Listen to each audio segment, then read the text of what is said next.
নমস্কার। এরু চর্চায় সকলকে স্বাগত।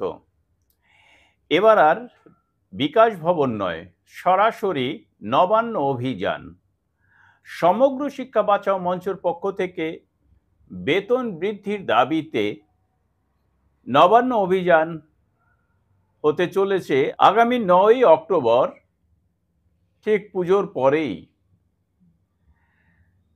তো আমরা জানি যে এসএসকে, এমএসকে, পার্শ্ব শিক্ষক বা সমগ্র শিক্ষার অধীনে সমস্ত চুক্তিভিত্তিক কর্মীদের নিয়ে সমগ্র শিক্ষা বাঁচাও মঞ্চ নামে একটি সংগঠন তৈরি হয়েছে। সেই সংগঠনের মূল উদ্দেশ্যই হচ্ছে শুধুমাত্র শিক্ষক নয়, সমগ্র শিক্ষার অধীনে যে সমস্ত কর্মী রয়েছেন তাদেরও বেতন বৃদ্ধি। এছাড়া তাদের আরো দাবি রয়েছে, রক্ষা করো সব শিশুর শিক্ষার অধিকার, রক্ষা করো সব শিক্ষা প্রতিষ্ঠান, সমগ্র শিক্ষার সাথে যুক্ত সকলের বেতন বৃদ্ধির ফাইল কার্যকরী করা, নিয়োগ থেকে সকলের ইপিএফ চালু করা, সমস্ত শূন্য পদের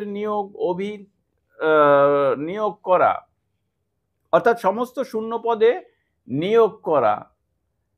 এতগুলি দাবি রয়েছে তাদের। অর্থাৎ শুধুমাত্র যে চুক্তিভিত্তিক শিক্ষকদের নিয়েই তারা ভাবছে তা কিন্তু নয়, সমগ্র শিক্ষা ব্যবস্থাকে নিয়েই তারা ভাবছে। আর সেই কারণেই এর আগে যে বিকাশ ভবন অভিযান ছিল সেখানে তারা যা যা আশ্বাস পেয়েছিলেন সেই আশ্বাসগুলো এখনো পর্যন্ত পূরণ হয়নি। তাই পুজোর ছুটির পরেই ৯ই অক্টোবর বেলা ১২টায় তাদের নবান্ন অভিযান। আর সেই অভিযানে তারা আহ্বান করছেন সমস্ত চুক্তিভিত্তিক শিক্ষক কর্মী যারা রয়েছেন তাদের।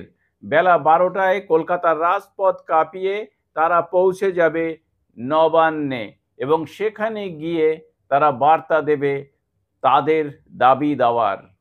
তো যাই হোক, আপনারা সবাই ৯ই অক্টোবর কলকাতাতে জড়ো হন এবং আপনাদের দাবির সপক্ষে আওয়াজ তুলুন।